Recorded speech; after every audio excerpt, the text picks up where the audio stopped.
We used to blame short attention on phones alone. But now we see the full picture. Our minds were shaped for small tasks, they were not made for endless scrolling. Today, screens show us endless new things, and our attention gets pulled again and again. We feel tired. We feel anxious. We feel like we can no longer sit still. This constant stimulation is not natural. It is a modern condition. We have trained our brains to expect novelty at every moment. The quiet moments, once spaces for thought, now feel empty and uncomfortable. We reach for a device to fill the void. Imagine a goldfish. People say a goldfish can focus for 9 seconds. Some studies suggest humans are worse now. Tech companies hire smart people. They hire engineers. They hire scientists. They hire people who study the brain. These teams test features. They test likes. They test pulls. They test badges. They watch what keeps people coming back. This is not guesswork. It is careful design. They use a plan like the old slot machines. In a slot machine, you do not win every time. You win now and then. You do not know when the next payout will come. That uncertainty keeps you pulling the lever.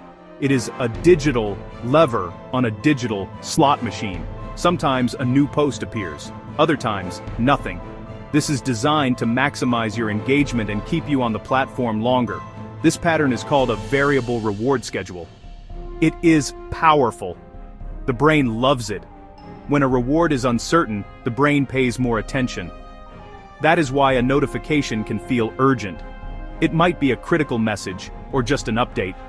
The mystery makes it compelling. Designers know this. They create constant, low-level anticipation to keep their product front of mind. There is another harm. It is called the switch cost. Many people say they can multitask. They believe they can do many things at once. The brain does something different. It does not truly do 2 tasks at once. Instead, it switches rapidly between them.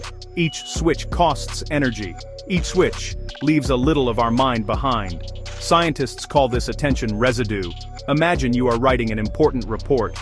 Your phone buzzes with a text message. You glance down, read the message, and then look back at your report. It seems harmless. It only took a few seconds. In that moment, your brain had to disengage from the complex structure of your report, then process the new information from the text, then attempt to reload the context of your writing. The residue, the content, the residue, the sender, the residue, your planned reply that lingers in working memory. This attention residue acts like a cognitive tax on your performance. It clogs your mental workspace, making it harder to concentrate fully on the primary task. The more you switch, the more residue builds up. A day of constant interruptions leaves you exhausted and unproductive. With a mind clouded by attention residue, you are more likely to make simple mistakes. Your thinking becomes more superficial. You lose the ability to follow complex lines of reasoning or generate creative insights. Deep work requires a clean mental slate, a period of uninterrupted concentration where your full cognitive capacity can engage one challenge. We need a cure. The cure is not a single trick. It is a protocol. It is a set of habits. These habits protect focus. They are simple to use and strong over time. One clear path is called digital minimalism. It is a way to use technology, not be used by it. Make your tech support your life goals. Decide what matters and configure your tools to serve those ends. The following steps are the foundation. They take only a few minutes to implement. Rule 1. Grayscale Mode. Your smartphone is designed to be vivid. Bright colors attract attention. Reds, oranges. App designers use color and badges to make icons irresistible. Disable this weapon. Switch to grayscale. App icons go dull. Red badges lose their pull. This reduces unconscious urges to check your device. Rule 2. Turn off all non-human notifications. If a person needs you, let calls and texts through. Turn off alerts from apps, games, news, no banners, no badges, no sounds. Go into settings and systematically disable non-human notifications. This cuts the number of times you are pulled away and puts you back in charge of when you engage. Rule 3. Physical distance. When you need focus, leave the phone in another room. Put it in a drawer. Make touching it require real effort. Out of sight helps it stay out of mind. The mere presence of a phone on your desk reduces cognitive capacity. For deep work, create a physical barrier between you and the distraction. Separation protects attention. Start with single task blocks. Set one clear goal for 50 minutes, and during that block do only that one thing. Do not check email. Do not glance at your phone. You just work. A damaged attention span is not a permanent sentence. It is a habit, woven by thousands of small, unconscious acts. You can unwind that habit with small, concrete steps. Use Grayscale. Turn off non-human notifications. Put the phone away during focus. Schedule your phone time. These moves are not dramatic. They work because they change the environment around you. Habits follow the environment. If the phone is distant and dull, reaching for it becomes a deliberate choice. Change takes time. Expect an adjustment period. In the first few days you might feel bored or anxious. That is okay. Boredom is not a problem to be solved with a screen. It is the mind clearing itself. It is the necessary space where creativity and deep thought can begin to grow. Lean into that feeling. Let your mind wander. In that quiet space, you can finally hear your own thoughts again. You can finish a page in a book. You can formulate a complex plan. These are the wins that truly matter. You do not need perfection. You need a clear direction. Pick one rule to start with today, just one. Try putting your phone in another room for the next hour while you work. Try switching your screen to grayscale for the rest of the day. See how it feels. Notice the small moments where you would have reached, but did not. Pay attention to how much you accomplish in a single, uninterrupted block. Watch how your mind feels after a week of practicing just one or two of these simple rules. Start today. Put your phone across the room. Turn off the app alerts that do not come from another person. Open a book or a blank page. Hour 0.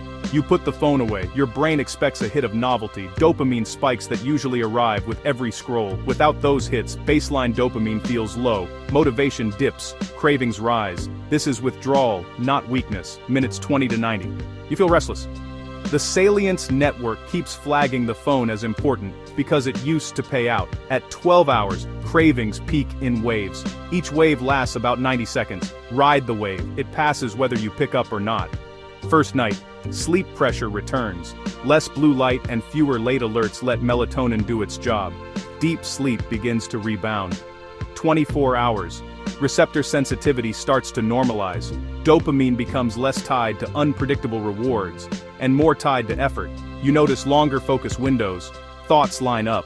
The prefrontal cortex, your brakes, regains control over impulses. Movement.